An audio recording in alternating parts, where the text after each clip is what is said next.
Hi, everyone. Oh, it's so nice to see people, like real people. It's almost a little strange. So, I'm going to talk about the concept and science of fairness today. And it will be a little bit of a deep dive into science and research. But I hope that you will come out of it with learning some new ways to look at fairness. But first, I'm just going to tell you who I am, so if you wonder who is standing here. So I'm Victoria. I am a computer scientist by trade, and I worked in engineering leadership for about 17 years. I'm Swedish, and grew up in Sweden, but moved to the US when I was 21. So I usually say I professionally grew up in the US, what you call Silicon Valley, and spent over 17 years there, and moved back to Sweden in 2014. During my career, you can see these arrows up and down and sideways. I've been being a CTO. I've been running large organization, gone back to a smaller team, back to a large organization, and basically in a very oscillating pattern. And one of the reasons for that is I love new perspectives. While I'm in engineering, and that's what I focus on, it's understanding us humans. How can we work together? And how can we create products together? And this has led me to a lot of research and looking what are the underlying fundamentals, such as fairness. And also, if I'm not doing that, I love to spend time in the forest, running and sweating, or drinking my morning coffee. My kids, when they try to figure out what's the worst thing that can happen to mommy, they say, not having her morning coffee. So I was glad this morning when I left Gothenburg that there actually was a place I could get a coffee. Now I'm going to ask a little bit about you before we dive into science. How many here have responsibility over people as a manager? Now, I'm not talking about the manager leader, but basically you have personnel reporting into you. All right, good. How many of you have a boss you report into someone? All right, okay. How many of you have kids or work closely to kids? And how many of you work in a multicultural environment? All right, good. I think you might be able to relate to some of the things, and some of the things you may not relate to, but. So, as a manager, I've been a manager for 17 years. I feel like you have a skill and you practice it and you get better, but there's one skill I have not improved on. And that's every time salary talk coming up. You're responsible for allocating salaries to your individuals in your team. Anyone recognize that who is a manager, like a little bit of nervousness? Am I doing the right thing? But one thing I learned is in this conversation, it can go anywhere. I'll be like, wait a minute, I thought this person was going to be upset, or I thought this person going to be happy, and something else happened. It's basically unpredictably predictable.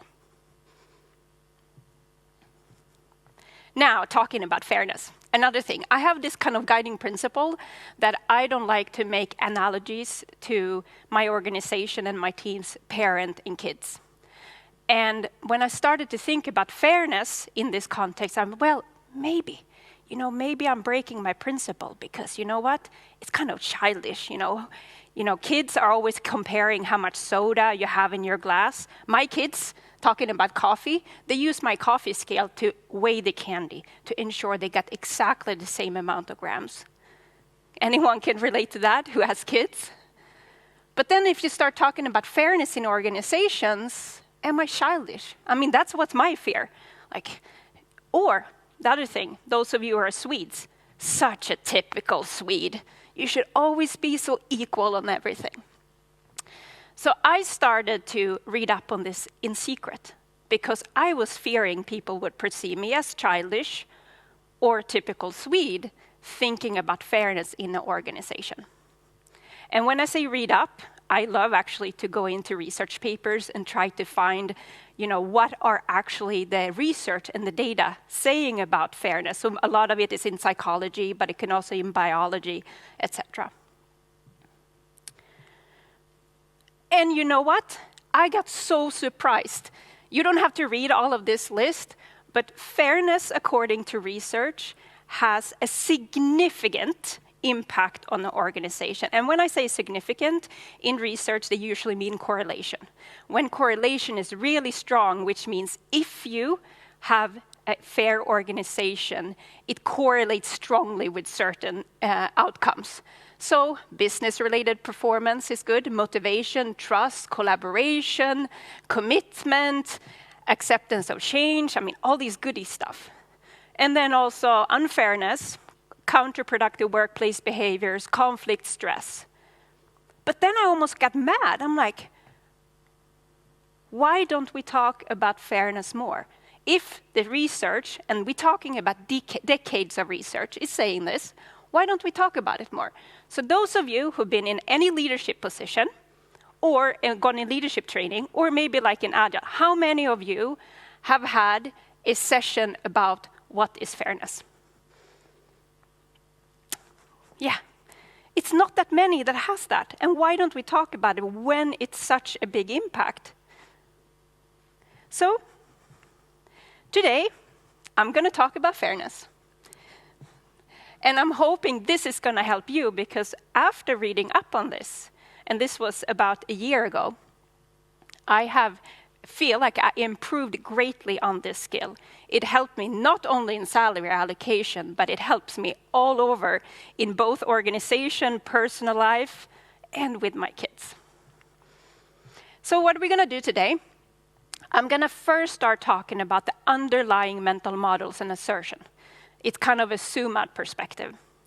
Then I'm going to talk a little bit about the biology, about a little bit how the brain and the evolution think about this. And then I'm going to talk a lot about the fairness norms.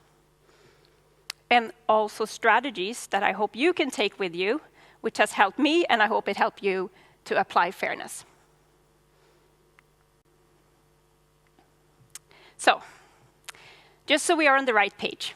So mental model, what I mean by that, is basically a representation that we usually have to simplify something is complex. We do this all the time. You can think also about narratives you have in society. That's a mental model. There are two competing mental models today, main mental models around fairness. And you might have heard about the tragedy of the commons, talks about a little bit. And you may have heard about pro-sociality, but I will explain what they are.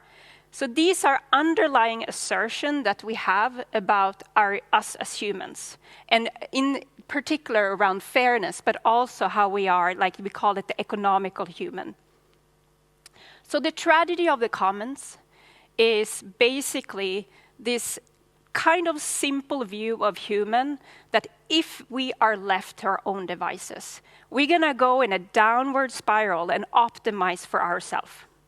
So therefore, we need all these rules and restrictions around us, because otherwise, man, we will be just optimizing just for me, not care about others. So this is a quote from the essay that actually coined this term. So basically, ruin is the destination towards all men rush, each pursuing his own best interest in a society that believes in freedom of the commons.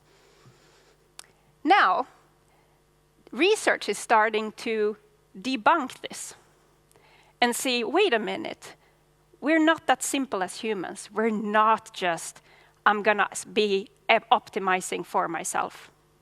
It's this pro-sociality mental model. And Elinor Ostrom, who has done lifelong research around this, I think her quotes sums it up pretty well. Humans are neither all angels or all devils. We're more complex. Society is more complex. We both looking out for ourselves and for others.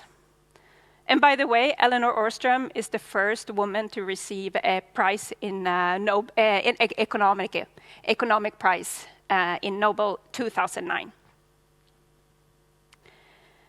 So the definition of fairness, when you put in on the pro-sociality hat, it's basically the essence of balancing interest. Again, thinking about this, angel and devil, or maybe thinking about my interest and the group's interest, our interest and their interest. So being and thinking and defining fairness is a lot about a pro-social interaction as us as social humans.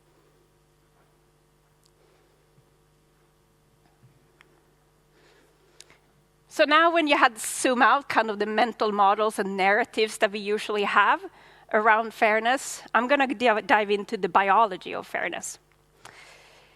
So biology of fairness and the research indicates that fairness is built into human nature. And fairness matters a lot to us. Like, who of you have been treated unfairly or see one treated unfairly get really mad? It triggers so strongly in us.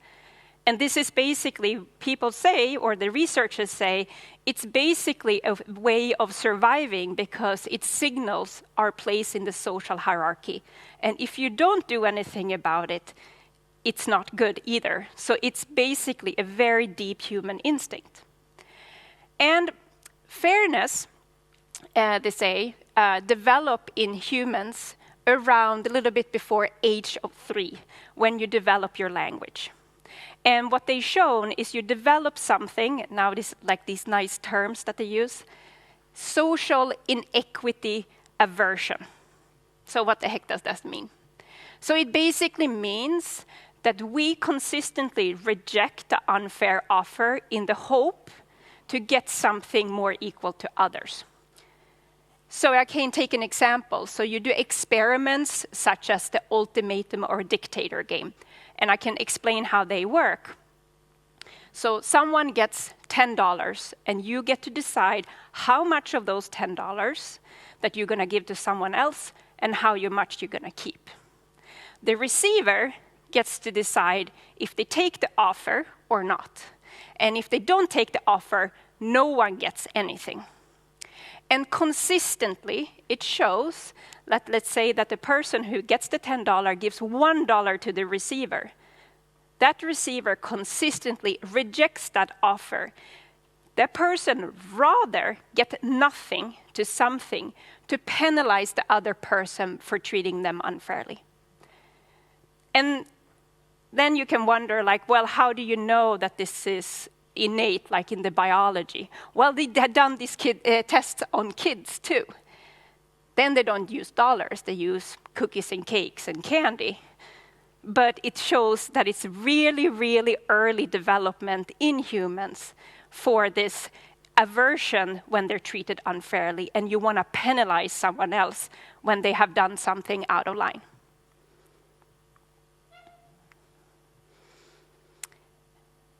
I'm going to take this even further. There's actually a segment of research right now that is called multi-level selection theory. And David Sloan, who is an evolutionary biologist, sums up this research in saying selfishness beats altruism within groups. So think about the survival of the fittest. The individual beats the group. However, altruistic groups beat selfish groups, and everything else is commentary. And what this means is they're starting to see that even in evolution of biology, you can see that there's selection, natural selection, based on mechanism of a person not optimizing for themselves than for the group. So this again shows how even in biology, we're not these anatomical individuals that is only self-optimizing. There's also dynamics in the groups that even evolutionary biology has started to identify.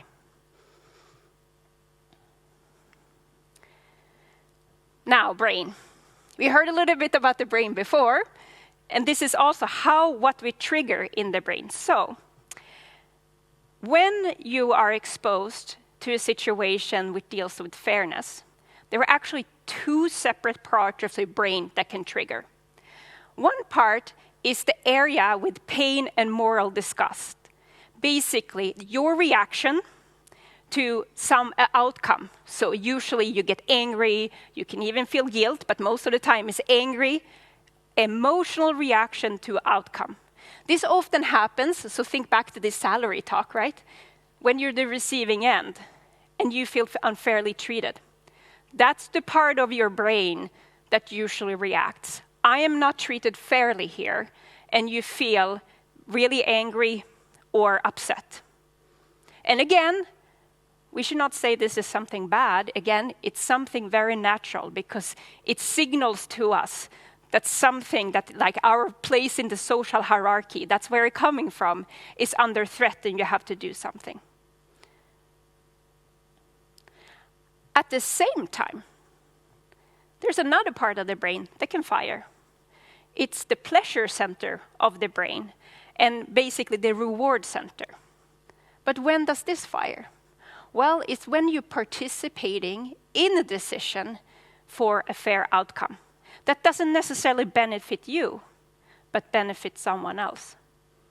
So go back into the salary conversation. Let's say you're a manager and you spent all this time looking at all the individuals, looking at the budget, so you've been trying to make a good decision. This is the part of your brain that's been working because you're not receiving an outcome, you're trying to create a fair outcome. So again, pain and moral disgust center is alerted when we see or perceive an inequality. What you're getting or you see someone else getting compared to others. And then the pleasure center is making a decision that may not have a positive outcome for you, for others. I'm going to take another example. So if you think about the corona vaccine, I think for many of us, when you're fairly young and healthy, it was not hard to say that someone that was old and sick was going to get the vaccine before you. You maybe even felt good about it, right? That's a perfect example where you basically, it's not good for me, but I can see it's good for society, so I step aside. And you usually feel good about it. So the takeaway from this is if you struggle with fairness, it's not strange. Because you basically have these two competing parts of your brains and two different locations that suggest that the experience of fairness is very different and a different calculation of deciding what's fair. And many times when you're in these type of discussion, one person is on one side and the other person is on the other side. Again, talking about, for example, the salary talk when the manager who decided have the communication versus the person who experienced and receiving that conversation. So both areas, again, are fundamental to our ability to be able to function in a group. And it's again this we talk about, we're not all angels or all devils. It's this balance between us and the group that we constantly have to juggle. Now, I'm going to go in more to the norms of fairness. So here I have to stop a little bit and talk about what norms is. So again, it's not like biology and born with us. It's something that we construct in our language and in our values. So this is something basically that it's very cultural. When I talk about the norms, these are things that have come up in the research. And if you're interested in the research, doesn't call the research of fairness. It's this pompous word like organizational justice is what it's called. And that's maybe why people don't talk about it, because it sounds so damn boring. But it's basically a treasure if you dare to go in there and it really, really try to line out what are the norms, how do you create a fair environment, and done this experimentally, basically validating with experiments. A key thing here too is what you measure when you measure fairness in this research is your perception of research or perception of fairness. It's not like good, bad, or some objective. It's basically how you perceive something to be fair, because that's what counts.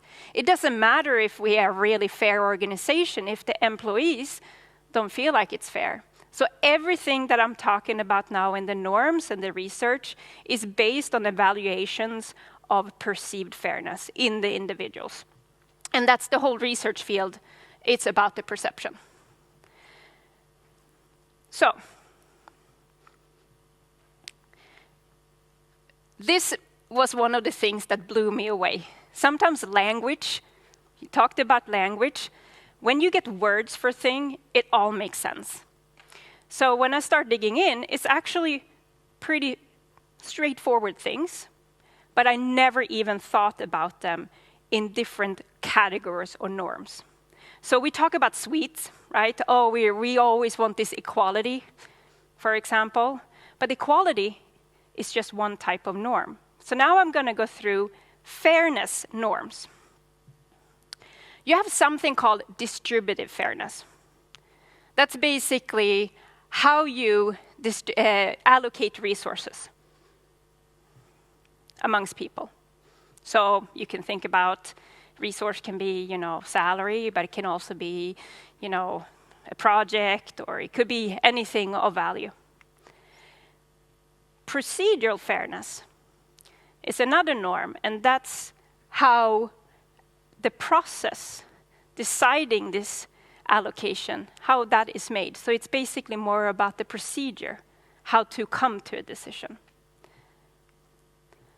And the third one, which actually surprised me, is something called interactional fairness. What does that have to do with the fairness, like how I interact? But it actually is a very strong indicator of perception of fairness. It's basically how you perceive respectful and interpersonal behavior. Do you treat people fairly in your interactions? So I'm going to dig in a little bit onto these. I'm also going to talk a little bit about the pitfalls, where things goes wrong in them. And then I'm going to help you out with the mitigations. Because that's the cool thing about research. Usually they start with like, oh, what is fairness? And then they try to figure out and they find all these different norms. Once you kind of establish that in a field, you say, okay, now we know we have these. How do we make it better? What's the effective interventions? So I will go through both what they found fairness is, what the pitfalls are, and also what the interventions you can do according to research. So, distributive. Again, it's our perception of outcome and distribution. You can think about it, to what extent are you treated fairly at your work when you've done good work? I'm going to make it more concrete. It's basically the balance or imbalance between your contributions and your rewards. And these can be a wide range of economical and social exchanges. So it's not about, thinking about this, salary allocation again. It's not just about the hours you put in. It can also be, what experience you bring in, or, a lot of different things, or respect.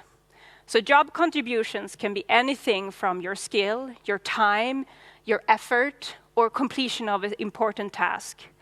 And your job reward can be anything from pay, benefit, status, respect. It's a lot of different dynamics. When you perceive an imbalance in this, two things can happen. If you over-rewarded, it's again that part of the brain that reacts to outcome. You can feel shame or guilt.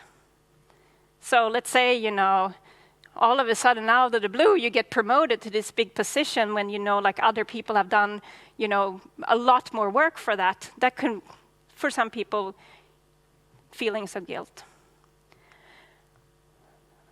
The more common one, is your feeling of under-reward, and you get angry. You're like, man, why didn't I get this? Look at all the work that I done. And it triggers anger and disgust. And it's actually also very human again. It's this bias we have we see much more what we're contributing to. I mean, you have visibility to all the things you do, and you all see other people's on the surface. So that's why also this one is more common. I mean, how many of you have said or heard, what is that team doing over there? I mean, look at all the work we're doing. That's kind of the similar thing. So we tend to react more that we feel under-rewarded. And that's a little good thing to keep in mind and keep in check. Now, within this, there's also 3 other ones within distributed. It's equity-based. Basically, we distribute based on your merit and contribution. Or you can have equality-based. You distribute regardless of contribution. Or you can have need-based, when you aim for equal final outcome for all. This one sounds actually pretty straightforward once I learned it, but I never even thought about this before. So equity-based, a lot of high-performing teams and focus on high performance. That's usually where think about, your work company, how you get based on, usually you get a pay based on your skill and years of experience. That's a type of equity-based. The pitfall here, it can create competition and comparison between individuals. So this is one to be aware of. You have equality. So that's basically when usually you want to optimize for social care and harmony. Here the pitfall is people free ride on the efforts of others. Then also again with equality-based, you can see like benefits such as health insurance. That's a typical thing that is equality-based. Everyone gets the same. And then you have need-based, equal final outcome from all. One of the pitfalls there is feelings of resentment when those contributing a lot carry those that contribute a little.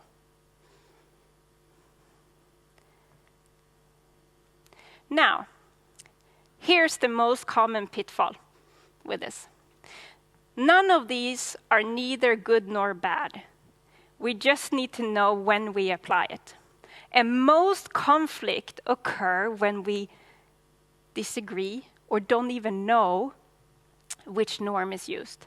And if you don't know the norms, how can you even discuss about it? So I'm going to give you an example that you're going to help me with. So we have this cool training conference. You get to travel to some warm place in a fantastic location. And we're going to decide who is going to go. And Emma, she's like, of course I go. I made the largest sales last year. So I deserve to go. Anil said, well, Emma, you went last year. It's my turn. And Rupert say, well, I hear you both, but it's this lack of training of being able to go to these kind of conferences that is holding me back to sell more. Which norm is each person advocating for?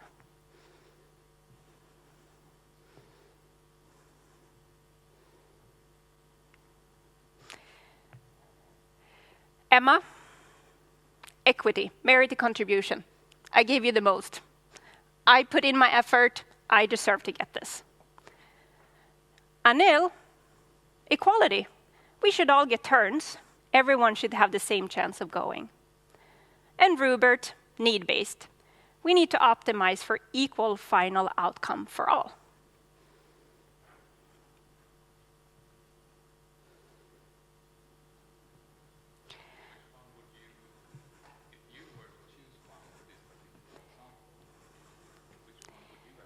That's a good question.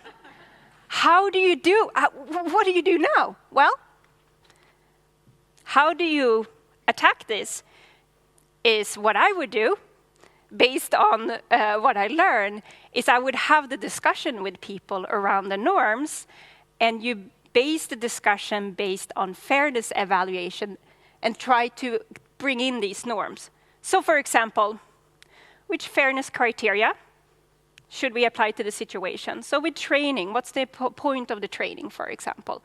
What are we trying to accomplish? How should the different criteria be weighted? These are examples of discussion questions that you can have. And who should decide on these questions and which base? It turns out when you focus the discussion on the criteria around fairness, it draws people out from this tendency of thinking of outcome for me, that part of the brain. All of a sudden, you're starting talking about, okay, how should we do this? And you participate in that discussion. And I bet you, if you have that discussion with Anil, Emma, and Rupert, they probably agree. They just realized that they were just applying different mechanisms. I'm going to give you a comical example. Anyone here works at Viaplay? Okay. No. I'm still a customer, I just have to say, but this is just a very comical example. So in 2011, Viaplay, the Swedish streaming provider, said, if you sign up now and stay our loyal customer, we're never going to change your price. Super good. We promise you. My partner, Simon, he'd been bragging about this because he'd been a loyal customer for 10 years. It's so cheap. And I'm like, yeah. Last year, 2021, they sent an email to all the customers that had this and said, well, we actually not gonna keep this pricing. And the reason we're gonna raise your price, even though we promised you that if you're a committed customers, we're gonna change this because it's unfair to the other customers that you're paying a lower price. So they pulled a fairness card. They want to treat their customers more fairly. So which norm is the company advocating for in 2011?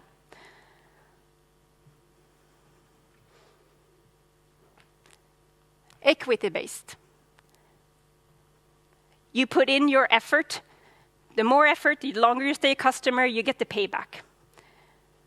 In 2021, all of a sudden, equality. Oh, equal pricing for all. Sorry. And the angry customers, right? They were furious. Oh, I'm being committed for 10 years. Now you're telling me that you're going to treat this person that just signed up the same as me. So you kind of can see how sometimes, this anger, when there's some confusion, you switching from one norm to the other, the customer feel like was one norm and now a different norm apply. It became pretty big media. If you Google it, you will see some articles around this. Anyone got this email? Oh yeah. Oh, you know, see? You're like, no. So, again, the Band-Aid, the intervention, is not to favor one approach, but to be aware when different norms are applied and focus the discussion on those norms, together with other people, of course.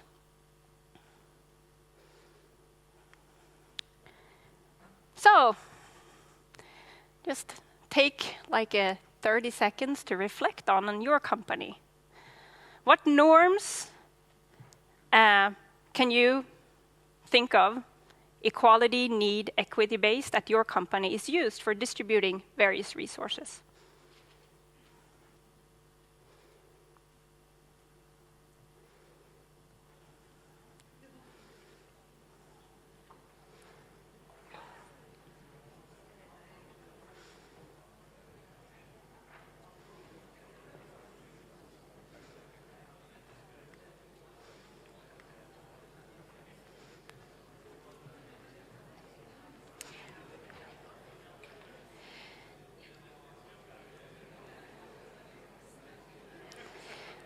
So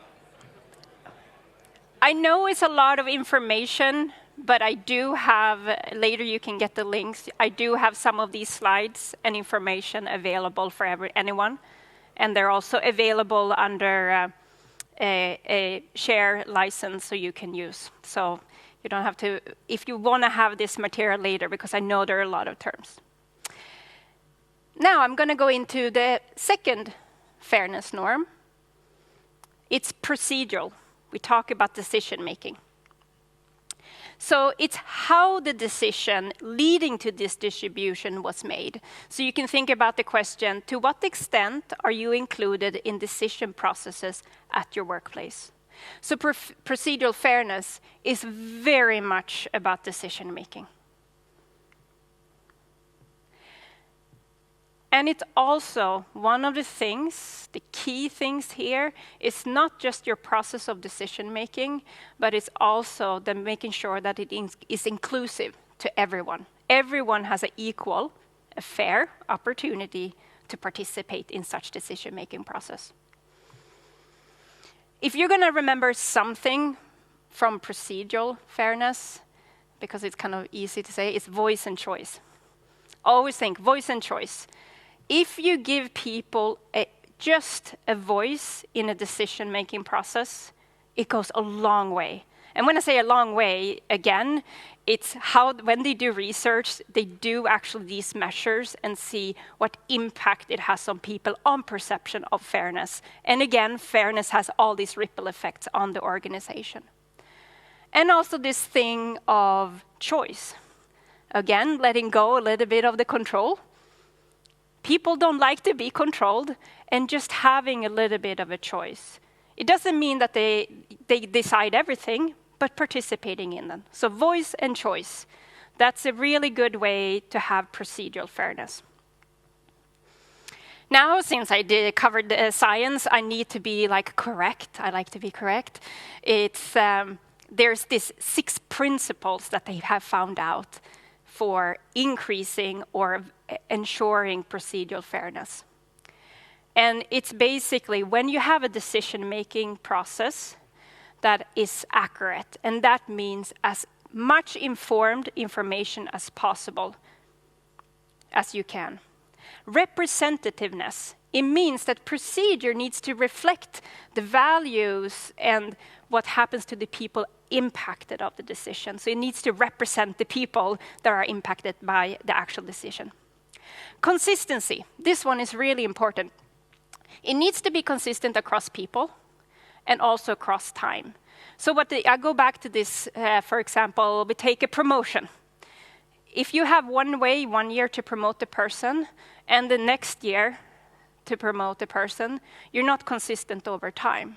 This inconsistency reduces the perception of fairness.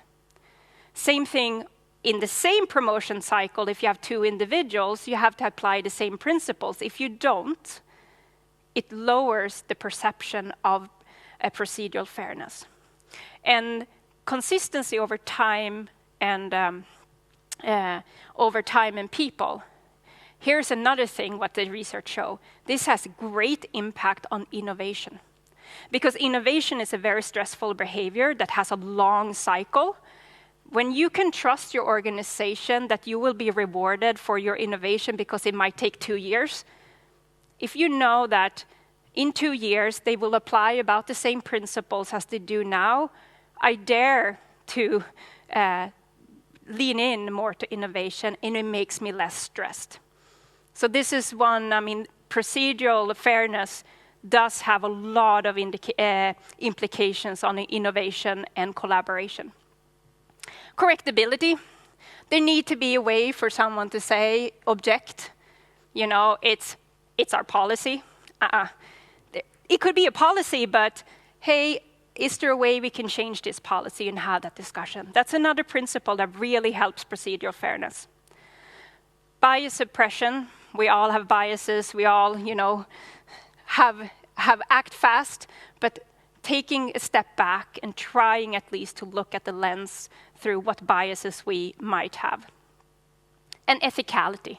Treat people fairly, no deception or bribery, etc. it actually turns out there's something called a fair process effect. It means that we are more willing to accept the unfavorable decision for us if the decision was made in a process that was perceived fair. Again, it goes to this other part of the brain that you kind of stepping out of your own shoes and can see the bigger picture. And you had the voice and you had the choice. So again, the problem with procedural fairness, it's when the focus is on the outcome and not the process. I'm going to go back to the same example of the salary talks, right? If you think about outcome, the moment you start thinking about outcome, you're starting to think about what's in it for me. And then you start using your benchmark. You get into like a downward spiral, and you might say, well, I should have this salary because this person that might be, much more senior than you, that's your benchmark. And then the manager trying to defend their position, compare you to a college grad. How do you get out of such a downward spiral? Instead, focusing on actually the process. So basically, clear, inclusive process along the way, voice and choice. Transparency into the process. It also talks about, dare to talk about fairness, and that I felt really good about because I was so worried about talking about fairness. Oh, this typical Swede is going to talk about fairness. And talk about his emotions, because again, the emotions are valid. You're reacting to someone, but when you accept the emotions, and then you can go to the process, you can kind of open up the discussion around it, because there's a reason you feel that, and you started to discuss in the principles. And that, in turn, in itself, increase the procedural fairness. Then I have to say visibility. Is this term formalization. It was like a little nugget that I found in the research. Formalization is basically how much of your procedures are formally written down, formally on paper. Turns out it's a strong correlation when you have those written down and shared transparently with everyone, your procedural fairness goes up. I'll give you an example. Right now, I'm working as a consultant, as an interim leader at a company, and we had a salary review. The whole process, how we evaluate individuals and how things are decided and allocated, it's a document that is available to anyone in the organization. Everyone can see it. And I had one individual when we had the salary talk, and I, referred to this and talked, and she said, I've seen the document, I haven't read it, but just knowing it's there makes me feel good. So that's an example of formalization, because you have the information and you have a basis that you can start discussing the process. So what processes does your company use allocating resources or decision-making processes? Do they use these principles? All right, third one, interactional fairness, respectful interpersonal behavior. It's basically, how do you treat each other or feel treated at work? These are kind of like rules that we all kind of want to have. It's easier said than done, but it's mutual respectful treatment, showing concerns for individual, guarantee equality of opportunity. Again, remember that everyone should be able to participate, especially if you have something that is equity-based, right? If you put in effort, you get this out. Then everyone needs to have an opportunity to put in that effort. And equal access to information. Really strong indications that this behavior is key from leadership, because it trickles down. So this is, again, when I say this, it's strongly correlated when they do this research that if the leaders demonstrate these behaviors, this interactional fairness perception increase significantly. And again, just for completeness, the 4 principles that research has identified: truthfulness, justification, respect, and propriety. It's basically a rephrasing on the prior slide, just to be accurate. Now, the pitfall here is we are all super sensitive if any manipulation going on. More so than we think. Sometimes you don't even know it, but you can feel it, but you can't put a word to it. So I'm going to go back here. So it made me think, it's like, okay, they're pulling the fairness card.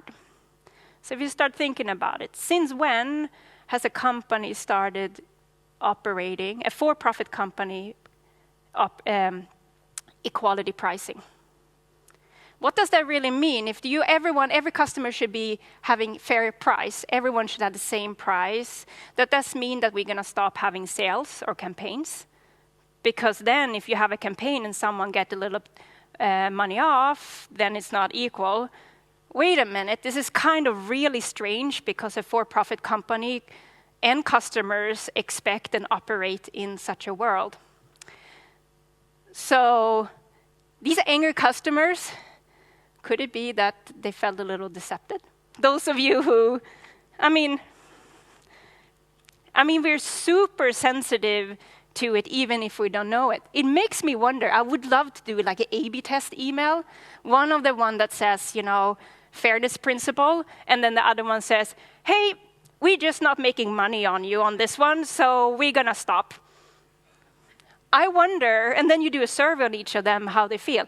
I guarantee you, based on the research, that the people that got the email on the fairness card was way more upset than if they would have been saying something like, we can't do this anymore because of economical reasons.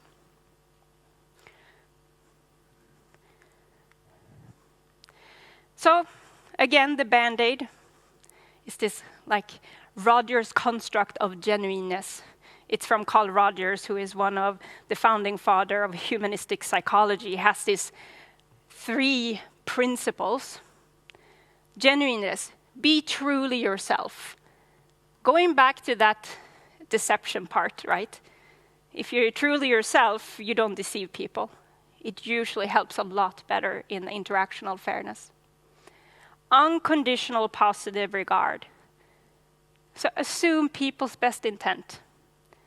And empathic understanding. Listen and understand. And accept people's emotions, even around fairness. So, today we talked about the mental models and assertions.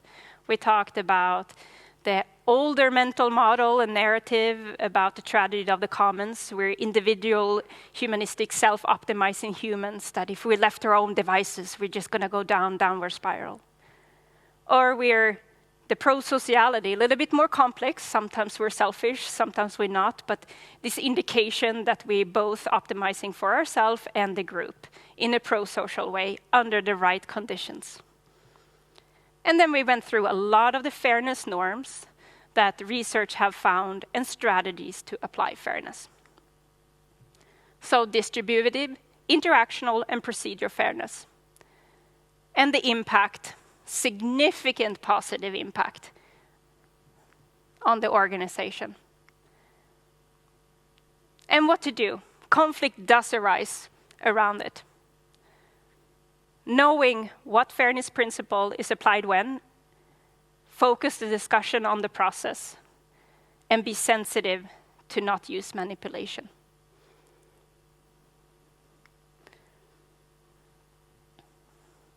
So, going back to this fear, right? So after I read through all of this, I'm like, okay, I don't have to fear now that it's childish. I understand it's human.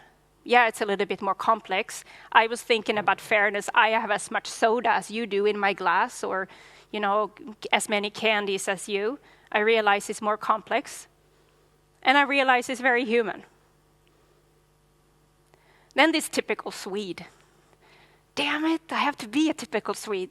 Because the research show is extremely cultural, what fairness principles and how you apply them and how you react. Swedish culture tend to be a little bit more equality-based in general. So it means that we react maybe with a little bit more guilt if we get too much.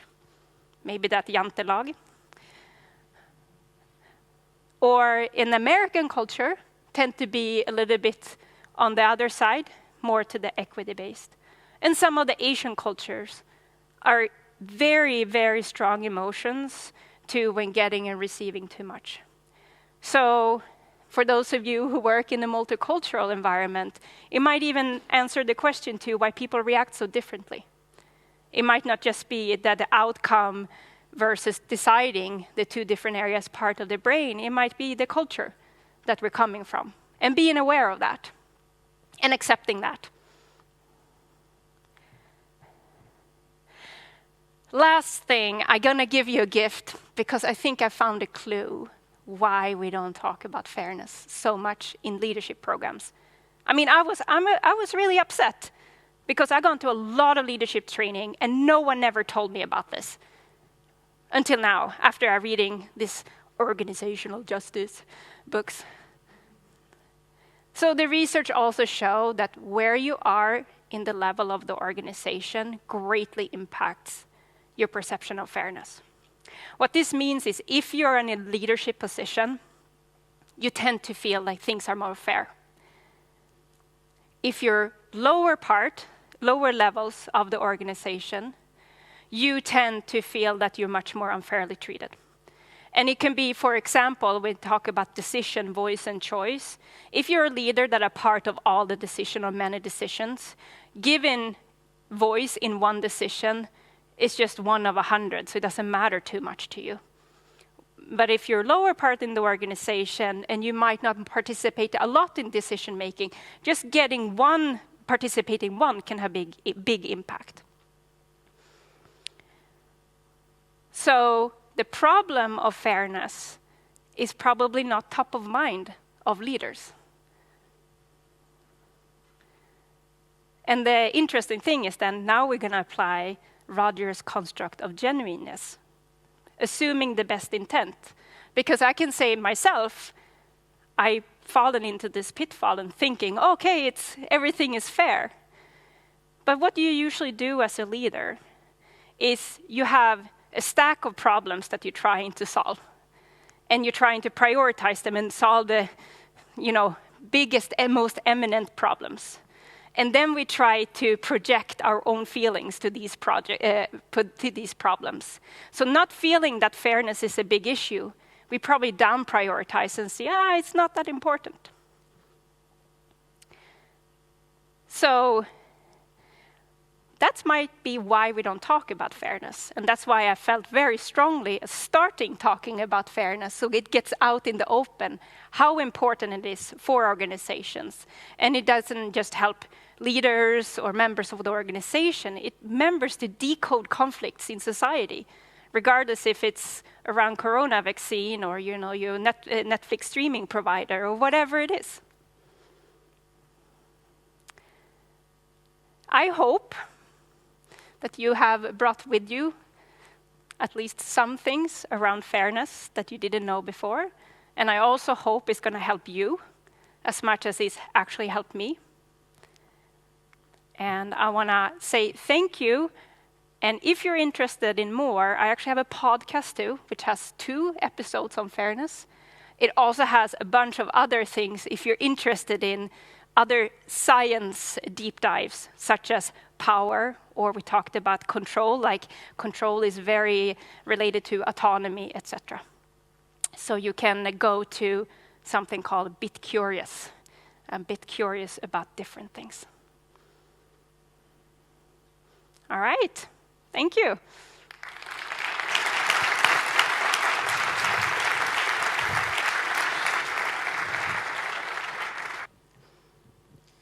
Hi, you talk about biology, but in your research and read up, did you also stumble upon the perspective of anthropology? No, I haven't, actually.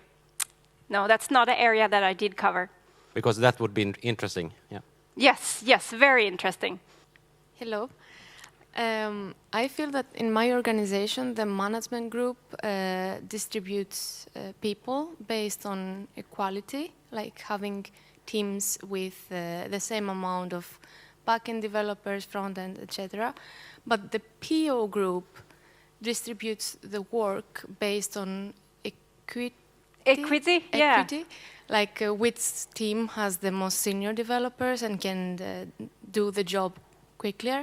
And so we have imbalance in work distribution. Do you have any suggestion how we can solve that or make it better? Yeah. I would say either you can bring in these norms, equality, equity, need-based.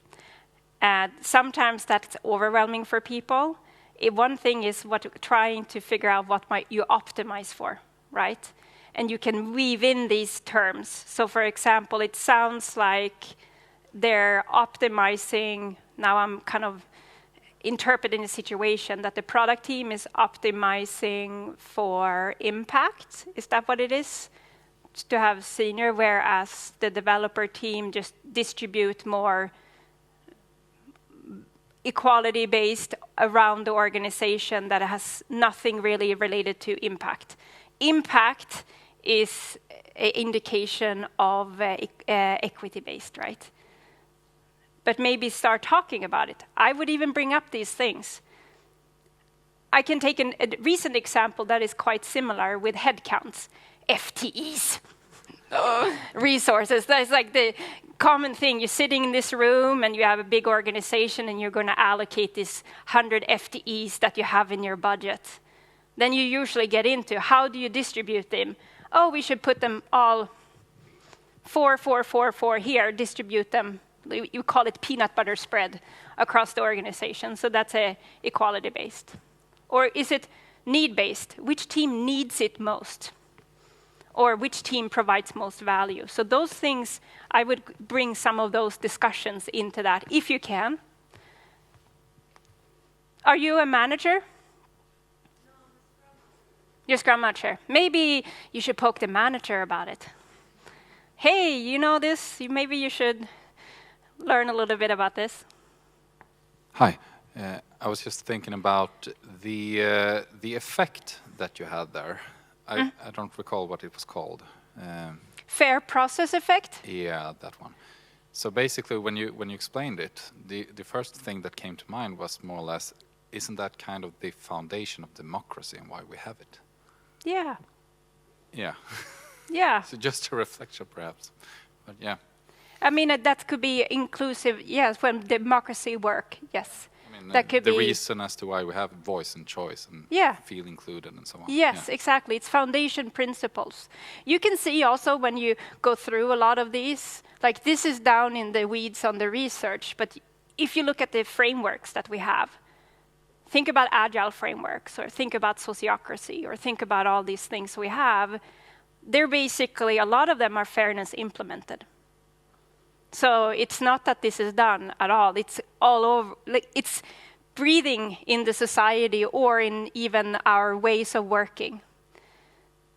But what I'm always interested in is what's under it, under the framework. Why is it working? So I would say, yes, democracy is, when it works, is a perfect way. Agile working principles is a perfect way. It's a lot about inclusion.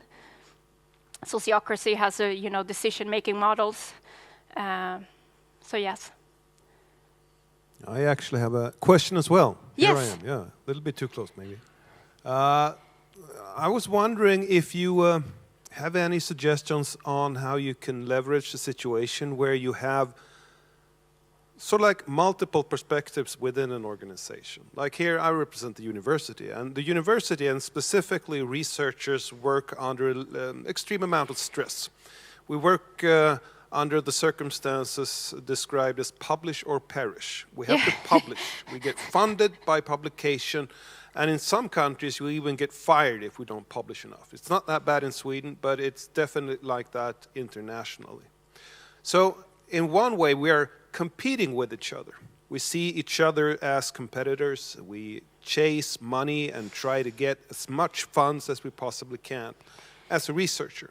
And that's maybe half the time that we do what we do here. The other half of the time, we're doing projects, we're thinking strategically, we're working together in teaching teams, we're developing courses, we're building networks, we're trying to arrange stuff like this, try to help students to come and listen to interesting speeches and so on. A much more, so like, in a human way, more positive way of bringing everyone into the boat together and applying a more need-based or equality-based, which from maybe a Swedish standpoint, you talked about it, is a little bit more positive or humanistic or whatever. So we have this situation where you at one hand have to work with a total equity perspective when it comes to research, and in the same meeting or in the end of the same meeting, or when you, it's such a mix between sometimes having to have different kind of perspectives. I recently took up a leadership position, being head of the Department of Informatics here. And I've been telling them that what I'll try to do is to be as transparent as I possibly can, and I also try to be fair. And just hearing your presentation today it made me realize I haven't thought this through. I thought it was very, very helpful. If I say I'm going to be fair, I need to understand what that means, what I mean with it, and how they should perceive it. But in that situation, as I know, some people will think completely from an equity perspective. Others will think from an equality perspective or a need. I may, as a manager, if I want my organization to grow, I might think that this is a need thing I should consider and prioritize. Can you give me any tips or insight on how I can leverage a situation where we have sort of like these mixed definitions of fairness? I'm going to start with thank you for all the publications. I love the work that people are doing. But the research and universities. I'm thinking I can totally empathize with that feeling, because that was why I got mad when I read about this. I'm like, I had such a simplistic view of fairness. I have a sense in my belly what fairness is, but I didn't know, and this actually helped kind of sorting those ideas and have a system for it. But one of the things is, again, this segregation of when you apply what. So this equity-based, like publish or perish, obviously that's competition. But if there's a way to see that that's what we have to do to survive, because you publish, I assume it's connected to funding. Just like us, if you work in a company, you work in a company that if it's for profit, to make some profit. So it's segregating that as such.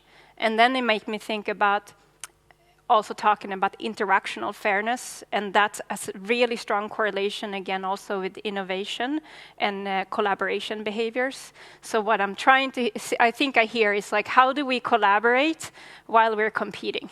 How are we nice to each other while we're, having this? And I wonder, thinking about from this perspective, I wonder if there's a way to help everyone to segregate them and have them coexist.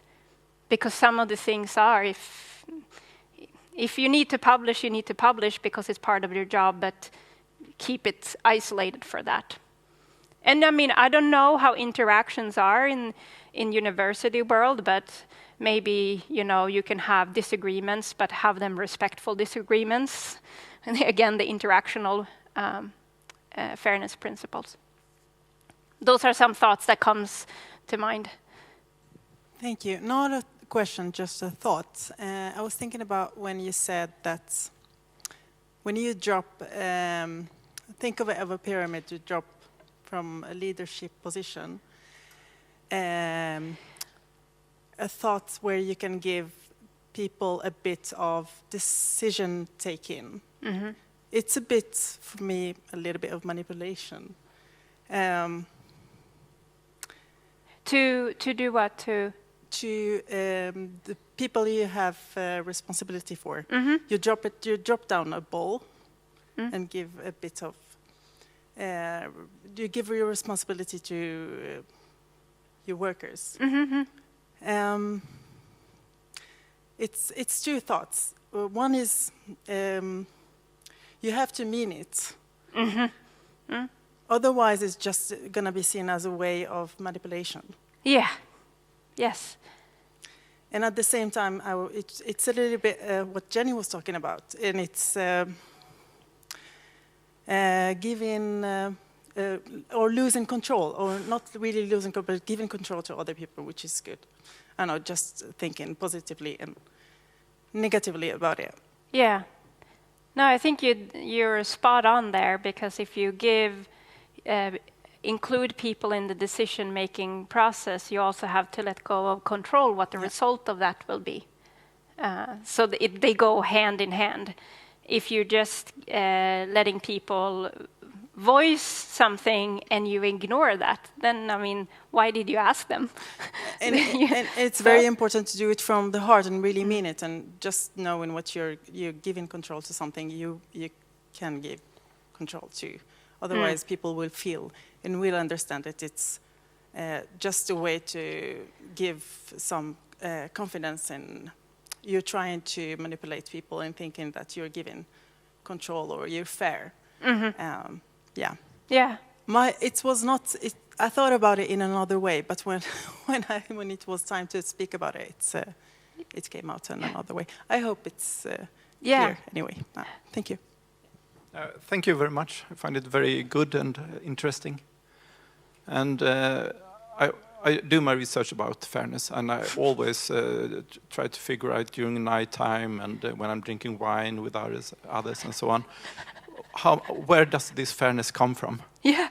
Is it biology? Is it the brain structure? Is it the culture?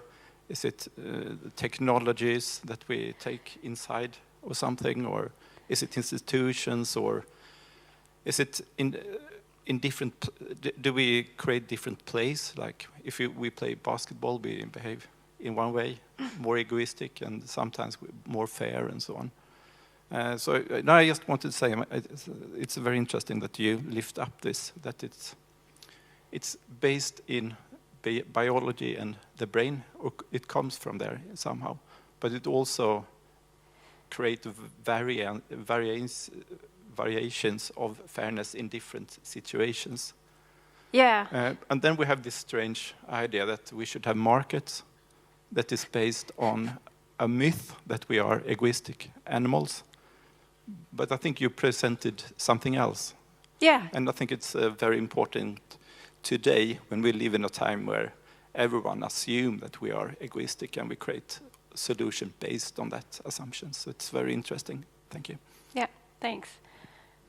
If a little tip, this woman, Elinor Ostrom, who won a Nobel Prize in Economics, she's the one who founded a lot of this different narrative. And what she did a lot of research around common pastures and, lobster fishermen and things like that. And there's actually a book called Pro-Sociality that goes through some of the principles that she found of what are the conditions we humans thrive at in a fairness perspective.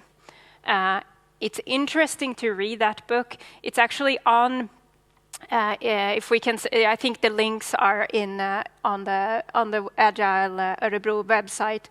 If you go into my website, you will have the sources of all that. That book, when you look at it, and if you think Agile, you can see again, it's a lot of the Agile principles that are very similar to what her research found. But it's a much more optimistic view of humans, which is kind of nice. Then another thing I just want to mention with research, I love research and all the things you can figure out, but also being aware of there are a lot of answers that we can't answer as humans. If you think about how much philosophy and religion we have spent, thousands and thousands of years to certain questions we can't really answer. We can get closer to some answers, but also being, I like to have one step, in the research and data, but then also another thing is like a lot of,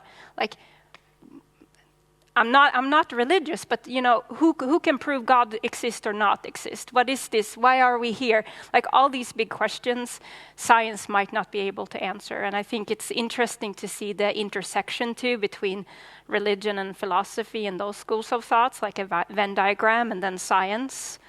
And you know, some of the things we have to accept we don't understand, and some of the things we do. So. Okay, thank you. All right. So please give a warm applause to Victoria.